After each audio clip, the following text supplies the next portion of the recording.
Nous lisons dans Romains chapitre 13, du verset 11 au verset 14. Je lis.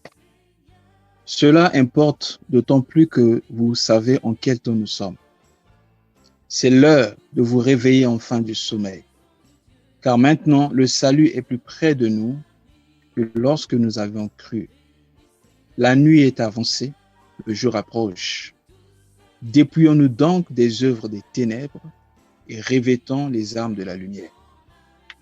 Marchons honnêtement comme en plein jour, loin des excès, des livrogneries, de la luxure et de l'impudicité, des querelles et des jalousies.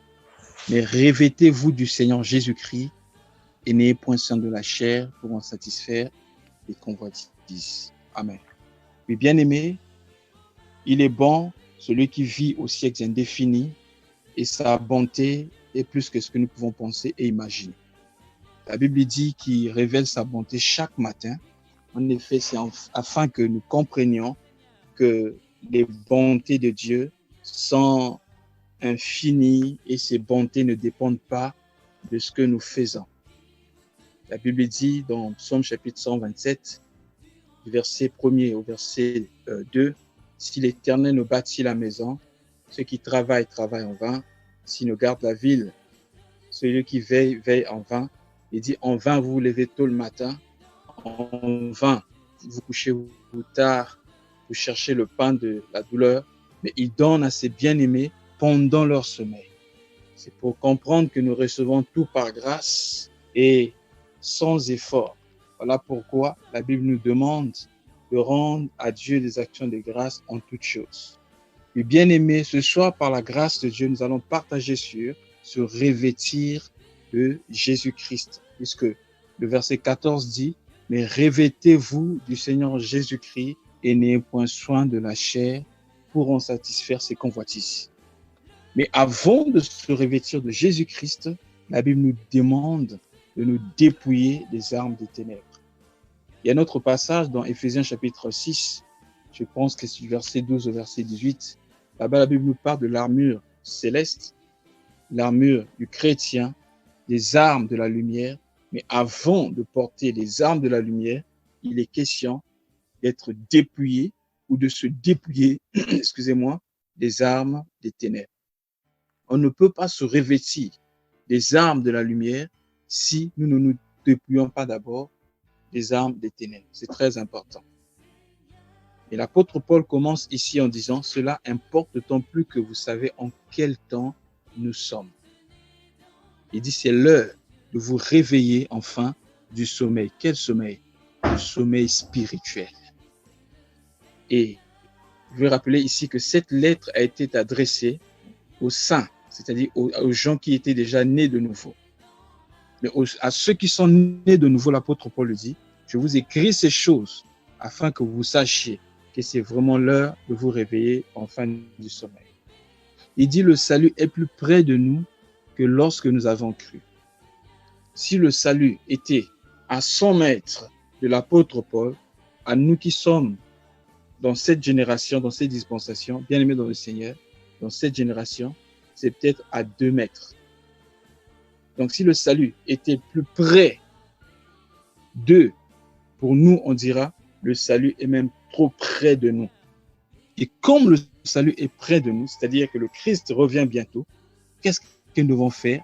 Nous devons nous dépouiller des armes des ténèbres. Pourquoi? Parce que la nuit est avancée. Lorsqu'on parle de la nuit, il ne s'agit pas d'une nuit naturelle, mais c'est aussi une nuit spirituelle. C'est-à-dire que lorsque vous verrez sur la terre la présence profonde des ténèbres, comprenez que la nuit est avancée et quand la nuit avance, cela marque le retour de Jésus-Christ. Une fois, le Seigneur Jésus marchait avec ses disciples. C'est tout le chapitre 24 de Matthieu, de l'évangile de Matthieu. La Bible dit que les apôtres s'approchèrent de lui pour lui faire remarquer la beauté ou la construction du temple. Le Seigneur Jésus dit, voyez-vous cela? Il ne restera pas ici pierre sur pierre qui ne sera rebâtie. Et les apôtres étaient frappés. Comment ça? Comment est-ce que ce beau temple, Dieu peut permettre que ce beau temple soit écrasé? Et le Seigneur va dire, Et ils ont demandé au Seigneur Jésus-Christ quand cela arrivera-t-il. Et là, le Seigneur commença à leur parler des choses qui allaient arriver sur la terre. La première des choses, il leur parla de la séduction. Il dit, faites attention que personne ne vous séduise. Il a commencé à parler de l'apostasie, c'est-à-dire l'abandon de la foi authentique. L'abandon des enseignements ou de l'enseignement des apôtres. L'un des signes qui marque la fin, c'est que les hommes, la Bible dit, abandonneront la saine doctrine pour s'attacher aux esprits séducteurs et aux doctrines des démons. L'apôtre Paul écrit à Timothée en disant, il arrivera un temps où les hommes ne supporteront plus la saine doctrine, mais ayant la démangeaison d'entendre les choses agréables, ils se formeront une foule de docteurs et qui prêcheront les choses selon ce qu'ils veulent entendre. Voilà pourquoi on n'est pas surpris d'entendre l'évangile dit de la prospérité aujourd'hui, qui conduit les hommes à aimer le matériel. Viens Jésus, tu auras des voitures, des maisons, l'argent, tout ce que vous voulez.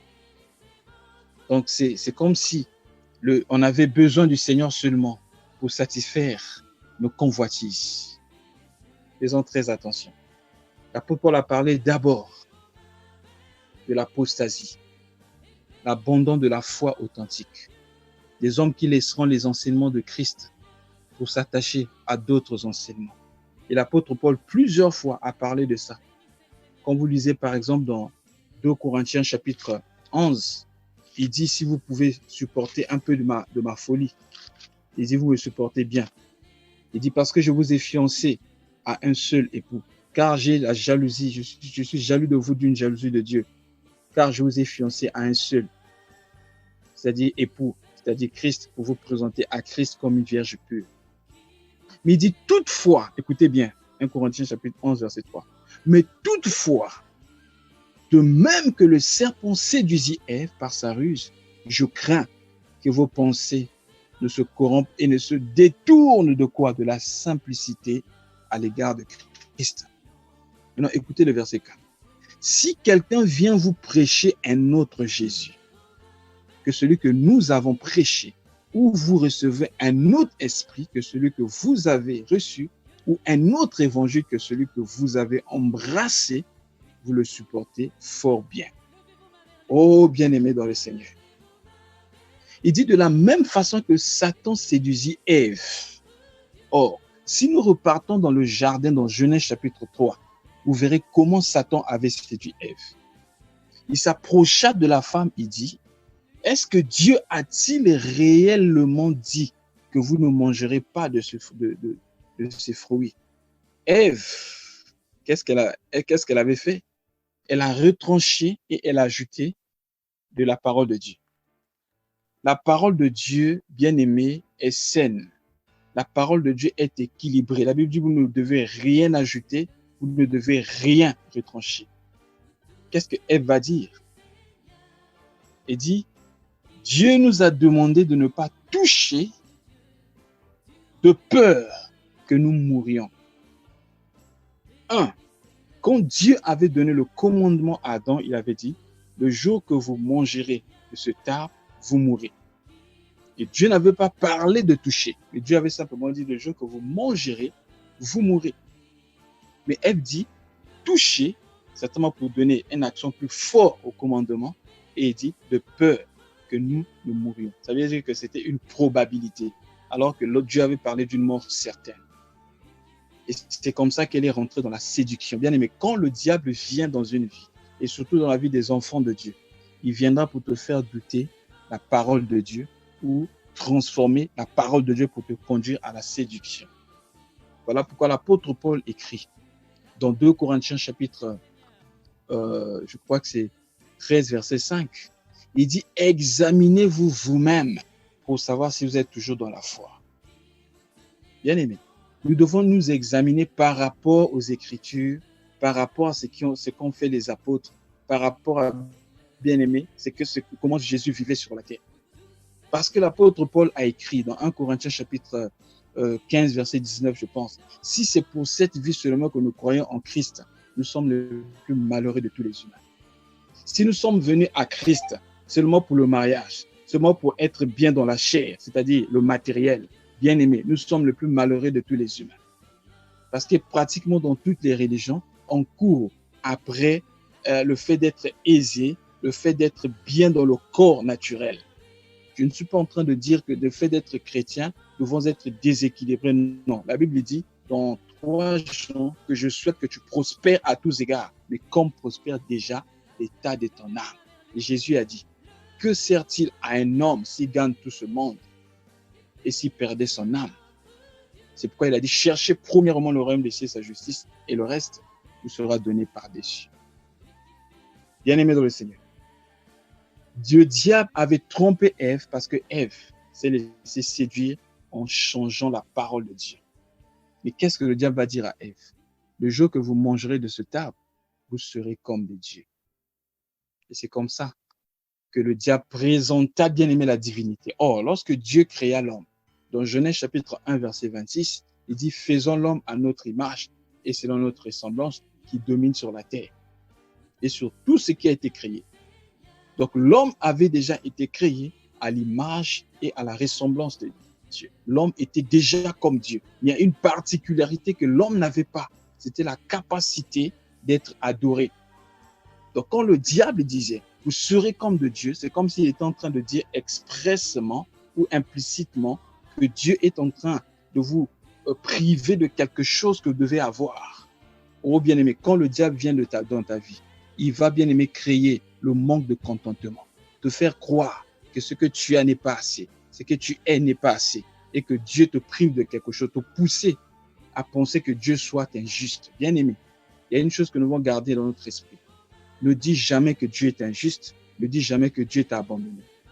Il dit, je ne t'abandonnerai jamais, je ne te délaisserai jamais. Dieu n'est jamais injuste dans ce qu'il fait. Et Dieu est amour et te donnera toujours ce qui est meilleur pour toi. Oh, bien-aimé dans le Seigneur, c'est comme ça que le péché est entré.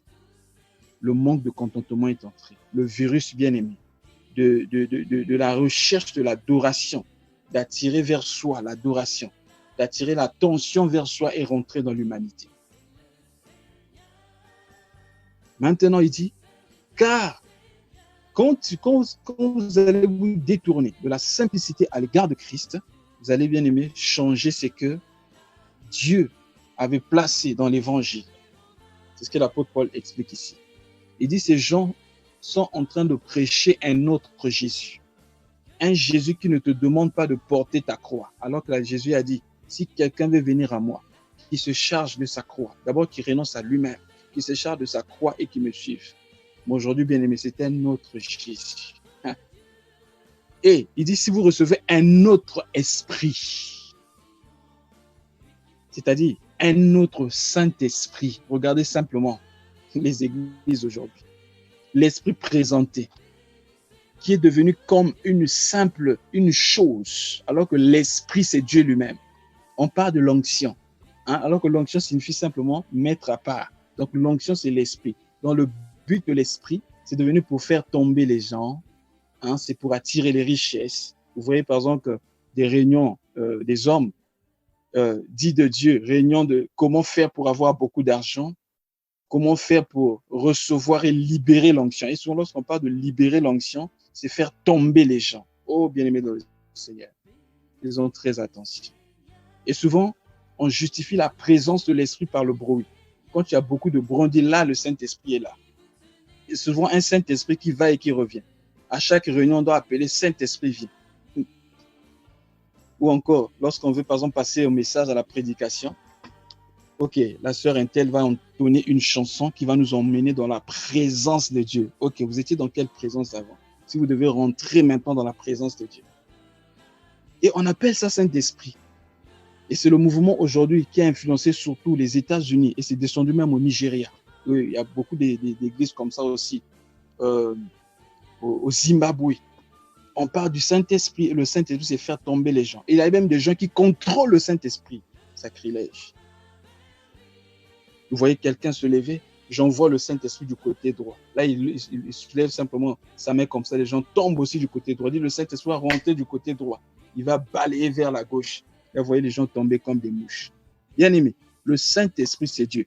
C'est lui qui nous utilise. Nous ne pouvons jamais, jamais et jamais utiliser le Saint-Esprit. C'est pourquoi nous devons faire très attention avec tout ce qu'on appelle Saint-Esprit aujourd'hui. Oh bien-aimés dans le Seigneur. Ces gens ont apporté ils ont prêché un autre Jésus. Le Jésus qui ne veut pas de ta sanctification, qui veut seulement te rendre riche. Le Jésus qui ne veut pas de ton changement, de ta restauration, qui veut seulement te délivrer. Le Jésus des marabouts. Bien-aimés dans le Seigneur, faisons très attention. On dit aussi, ils vont vous prêcher un autre évangile. Bien-aimés, ça n'a pas commencé aujourd'hui. Lisez Galates chapitre 1, du verset 1 au verset 6, vous allez comprendre ça. Paul lui dit, je m'étonne de ce que vous vous détournez si vite de celui qui vous a appelé afin de passer à un autre évangile, comme s'il y aurait un autre évangile. Il dit, en fait, il n'y a pas deux évangiles. Et c'est simplement, il y a simplement des gens qui vous troublent et qui veulent renverser quoi? L'évangile de Christ. Et l'apôtre Paul dit ceci. Mais si un homme, et il dit, si nous venons vers vous, ou même un ange descend du ciel pour vous annoncer un autre évangile que nous avons prêché, il dit que celui-ci soit anathème. Anathème, en fait, c'est plus que la malédiction. C'est le degré le plus élevé de la malédiction. Pourquoi? Parce que vous avez prêché un autre évangile. Mais remarquez bien aimé au milieu de nous, quel est l'évangile qui est prêché aujourd'hui? Lorsqu'on vous demande de tuer vos ennemis physiques, quel est cet évangile bien aimé que vous avez reçu? Lorsqu'on vous présente bien aimé la divinité dans la grandeur, parce que le diable avait présenté la divinité dans sa grandeur, alors que Jésus a présenté la divinité dans sa simplicité. Parce qu'il dit, si ton ennemi a faim, donne-lui à manger. Priez pour ceux qui vous persécutent, ceux qui vous maltraitent. Aimez vos ennemis. Il dit, soyez parfaits comme votre Père est parfait. C'est comme ça que Jésus a présenté la divinité. Mais la divinité présentée par Satan, c'est la grandeur. Vous serez grand. Ah, bien aimé. Et quand on parle de grandeur, c'est impacter le monde, influencer le monde. Il y a un mouvement comme ça, bien aimé, qui a commencé, bien aimé, aux États-Unis, qui prêche le kingdom now, c'est-à-dire le royaume de Dieu maintenant. On doit régner maintenant. On doit être grand maintenant. Et bien aimé, cette grandeur, c'est la grandeur éphémère. La grandeur que Jésus a refusée. Plusieurs les ont acceptées aujourd'hui. Souvenez-vous, lors de la troisième tentation, il a emmené Jésus sur une autre montagne, il lui a montré la terre, les royaumes et leur gloire. Il a dit à Jésus, tout ceci m'a été donné et j'en donne à quiconque fléchit ses genoux devant moi. Qu'est-ce que Jésus lui avait dit? Tu n'adoreras l'Éternel lui seul et lui seul tu le serviras.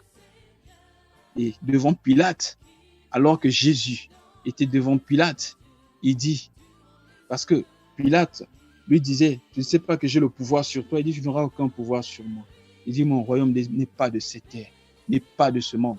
Contrairement, je devrais appeler, je devrais crier à mon Père, et mon Père allait envoyer des anges pour me délivrer. Et dans Jean chapitre 6, verset 15, alors que Jésus avait multiplié le pain, il avait dit, le peuple est venu prendre Jésus pour faire de lui un roi. Et qu'est-ce que Jésus avait dit? Qu'est-ce qu'il avait fait? Il avait fui. La Bible dit qu'il est parti sur la montagne. Pourquoi? Il a fui cette gloire. Mais la gloire que Jésus avait fui aujourd'hui, c'est la gloire que plusieurs ont pris aujourd'hui sur eux. Voilà pourquoi il n'est pas rare de voir dans certaines églises la séparation de l'homme dit de Dieu avec la foule.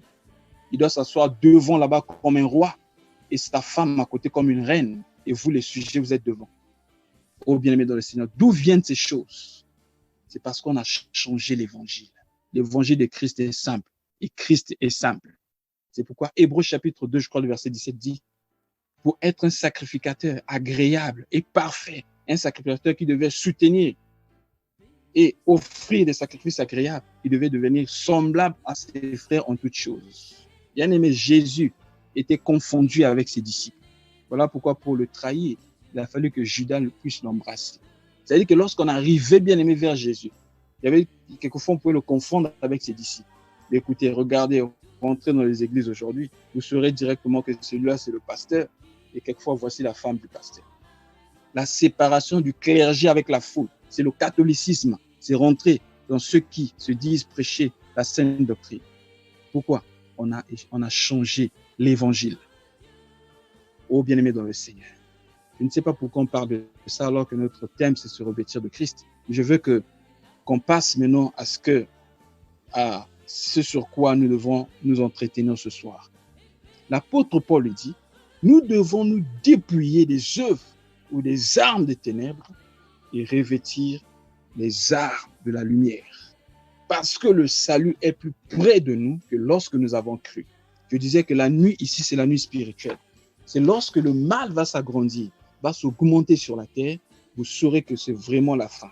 Et Jésus, parlant de la fin, il a dit, lorsque vous verrez les choses se passer comme au temps de Noé et comme au temps de Lot, sachez que le Fils de l'homme est à la porte. Or, par rapport au temps de Noé et au temps de Lot, qu'est-ce que le Seigneur Jésus a dit? On n'a pas le temps de prendre tous les versets, mais vous pouvez prendre par exemple dans Luc chapitre 21, il parle de ça. Matthieu chapitre 24, il parle de ça. Il dit, les hommes mangeaient, buvaient, vendaient, se mariaient, achetaient. Et lorsque Noé est rentré dans l'arche, il ferma la porte. Plutôt la porte, Dieu ferma la porte derrière Noé. Les hommes ne se doutaient pas de ce qui allait arriver. Au temps de l'autre, c'était la même chose. Les hommes mangeaient, buvaient, achetaient. Bien aimé, est-ce que c'est mauvais de manger? Est-ce que c'est mauvais de se marier? Est-ce que, bien aimé, c'est bien toutes ces choses. Mais le problème, c'est quoi? Les hommes étaient devenus trop matérialistes. Tous étaient centrés sur le matériel. Regardez, bien aimé, avec toutes les publicités aujourd'hui. Voilà pourquoi on encourage des gens à avoir les cartes de crédit. De telle sorte que même si tu n'as pas d'argent, tu peux acheter et payer après. On crée toutes sortes de publicités pour vous pousser à la convoitise. Achetez ceci, mariage pompeux, anniversaire pompeux, et même les chrétiens tombent dans ces pièges-là. Les gens rentrent dans des dettes compliquées parce qu'ils veulent avoir des mariages compliqués, soi-disant pour la gloire de Dieu. Bien aimé, c'est pour votre propre gloire. Dieu est simple, Jésus était simple, et nous devons marcher comme Christ a marché. Bien aimé dans le Seigneur. On copie facilement le monde et le monde est entré dans l'église. Regardez, bien aimé, simplement les chantres aujourd'hui. Avant, c'est des gens qui chantaient, les chantres chantaient pour conduire les gens à Dieu. Maintenant, c'est devenu comme des concerts chrétiens, avec toutes sortes de lumières, des jeux de lumière qu'on met aujourd'hui dans les églises qui ressemblent aux boîtes de nuit. Et on veut créer des sensations, des émotions au milieu du peuple. Et on se dit que c'est ça, le Saint-Esprit. C'est pas le Saint-Esprit, bien-aimé. Oh, bien-aimé, j'étais scandalisé. Une fois, dans un pays asiatique, j'ai été invité à prêcher dans une église conduite par un Asiatique, mais la majorité des Noirs qui étaient là-bas, c'était des Ivoiriens. Bien-aimé, je vous dis la vérité. Ça se passe en 2014. J'ai été invité à prêcher là-bas. Et les chantres chantaient. Je ne sais pas si vous le connaissez. Il y a un chanteur qu'on appelle Mewe. Il a chanté une chanson qu'on appelle Ma Folie. Et ces gens-là chantaient la chanson comme la chanson de Mewe. Ma folie, après, à la fin, ils disent, c'est Jésus, bien aimé dans le Seigneur. On ne peut pas prendre les choses du monde, incorporer avec les choses de Dieu pour apaiser les gens. J'étais scandalisé, je ne suis même pas ça. Ce n'est pas Trace Gospel. Regardez les clips, comme ceux du monde, les danses comme ceux du monde. On copie le monde, le style du monde. La Bible dit, ne vous conformez pas au siècle présent. Parce que ce sont les ténèbres. Lorsque vous vous conformez au siècle présent, vous balisez le terrain, vous préparez l'aéroport pour que Satan descende. On voit plus de plus des chrétiens possédés par des esprits impurs. Pourquoi? Parce qu'on veut copier le monde. Il est temps que nous puissions nous dépouiller des œuvres de Dieu. Nous sommes à la fin, bien-aimés. Au temps de Noé, il y avait deux choses principales. La dépravation sexuelle et la violence. Au temps de Lot, la même chose, la dépravation sexuelle et la violence. Parce que le temps de Noé dit que les fils de Dieu virent que les filles des hommes étaient belles. Ils sont descendus vers les filles des hommes. L'âge de la beauté, avec des chirurgies esthétiques, etc., où on expose facilement le corps de la femme. J'étais surpris. Dans un supermarché, je vois un biscuit bien aimé, un biscuit. Sur un biscuit, on met une femme en bikini. Et on dit que c'est ça qui attire. Et devant pratiquement tous les magasins, pour attirer les gens, ce sont des femmes qui sont là et exposant leurs parties intimes. On dit que c'est une façon d'attirer la clientèle. Réveillons-nous, bien-aimés.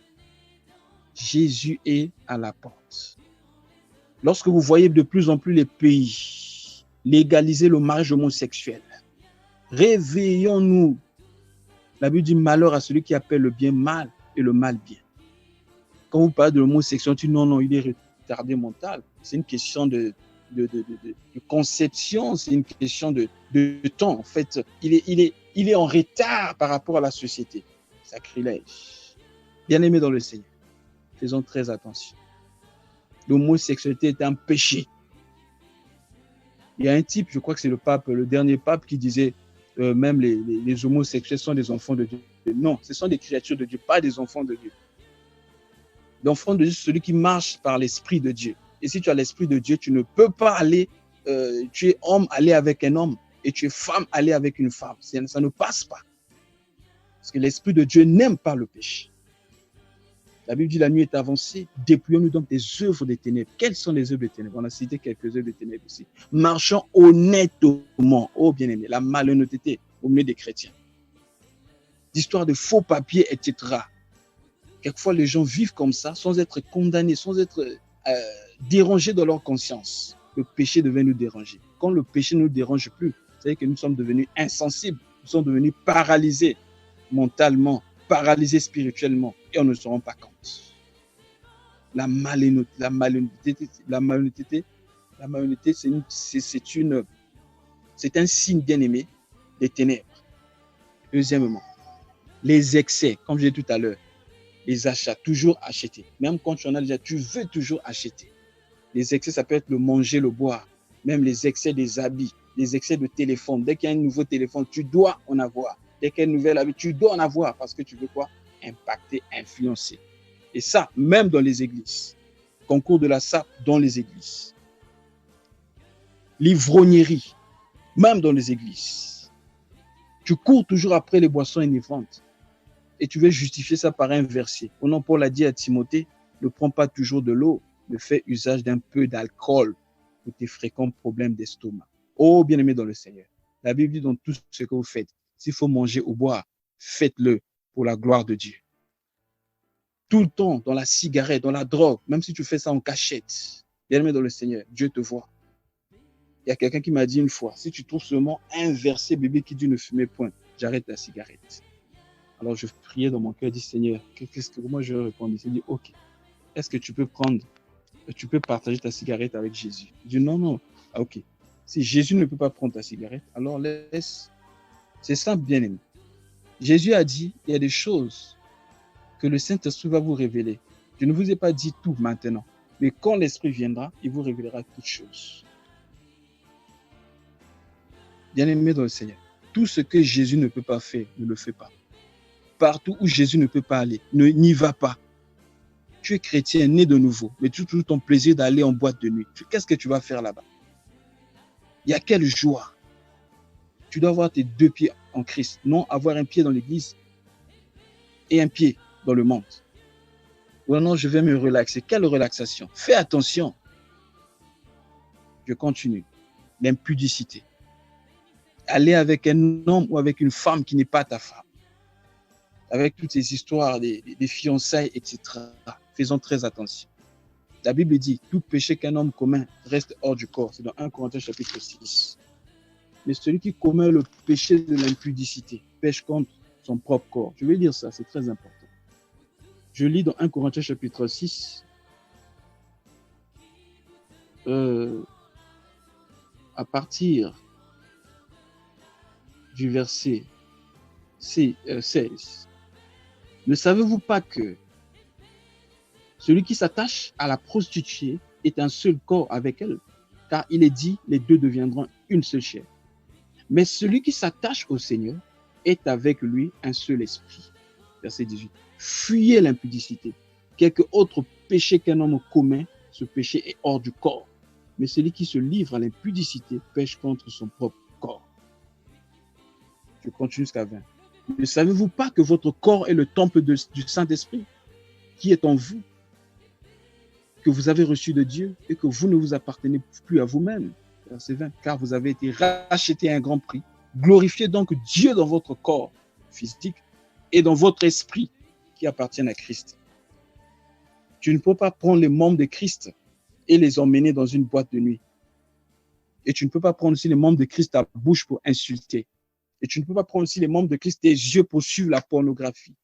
C'est que Christ ne peut pas suivre à la télé. Tu ne dois pas le suivre. C'est que Christ ne peut pas suivre sur Internet, sur ton ordinateur. Tu ne dois pas le suivre.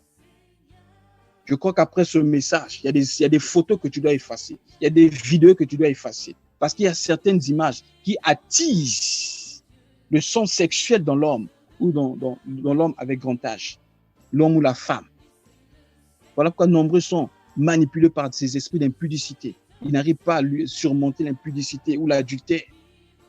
Nombreux sont visités par les femmes de nuit. Quand je parle femme ou mari de nuit, c'est des hommes qui arrivent à avoir des rapports sexuels dans leurs rêves souvent. Ce sont des esprits. Et ces esprits-là, bien aimés, souvent viennent à cause de ce que nous voyons et à cause de ce que nous écoutons.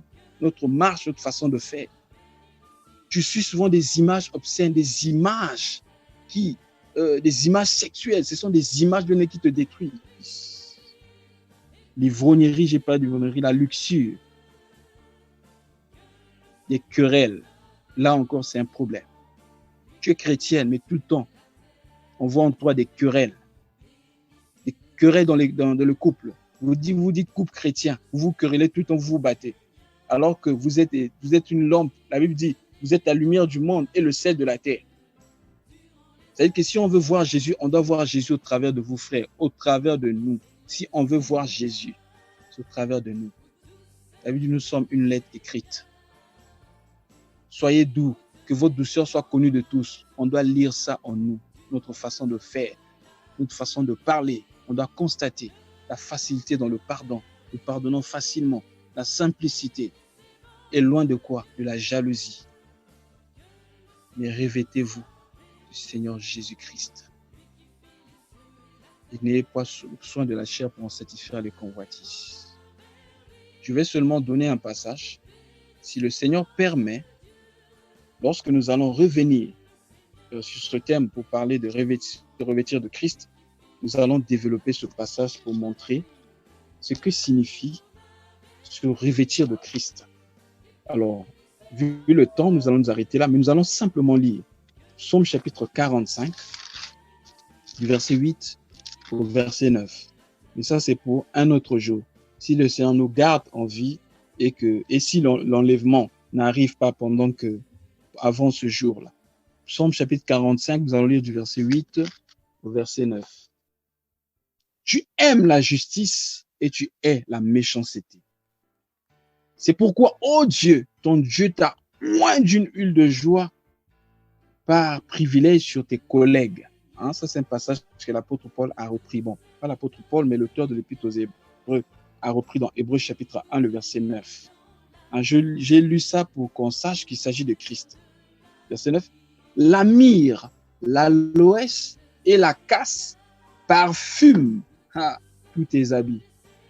Dans les palais d'ivoire, les instruments à cordes te réjouissent. Ça veut dire quoi? Sur le corps de Jésus, il y a 3 parfums. Il y a le myrrhe, il y a l'aloès et la casse. Alors prochainement, nous allons voir ce que signifie être parfumé de la myrrhe, l'aloès et la casse. Parce que c'est le parfum qui était sur tous les vêtements de Jésus. Ça veut dire quoi? Si nous nous revêtons de Christ, on doit avoir les mêmes parfums sur nos habits. Que Dieu nous bénisse. Nous ne prêchons pas pour condamner qui que ce soit. Quand Dieu parle, ce n'est pas pour condamner qui que ce soit, mais c'est pour nous attirer à lui. Et la Bible dit, si vous entendez sa voix aujourd'hui, ne touchez pas vos cœurs, car tu ne sais pas ce qu'un jour peut engendrer. L'enlèvement peut arriver d'un moment à l'autre. Même juste après ce message, l'enlèvement peut arriver. C'est pourquoi nous devons toujours être prêts. As-tu des gens à pardonner? Pardonne-les. Pardonne-leur. As-tu des gens à des problèmes que tu dois arranger? Arrange-les. N'attends pas demain. C'est maintenant le salut. Tu marches loin de Christ. Tu conduis ta vie telle que tu veux toi-même. Bien-aimé, il est temps que Dieu prenne les commandes ou le contrôle de ta vie. Il a dit sûrement, vous ne pourrez rien faire. Il y a un péché qui domine ta vie. Donne ta vie à Christ. Il a dit, venez à moi, vous tous qui êtes chargés et fatigués, je vous donnerai du repos. Tout est possible à celui qui croit. Et tout est possible à Dieu et rien n'est impossible à celui qui croit. Il ne rejette jamais ceux qui viennent à lui.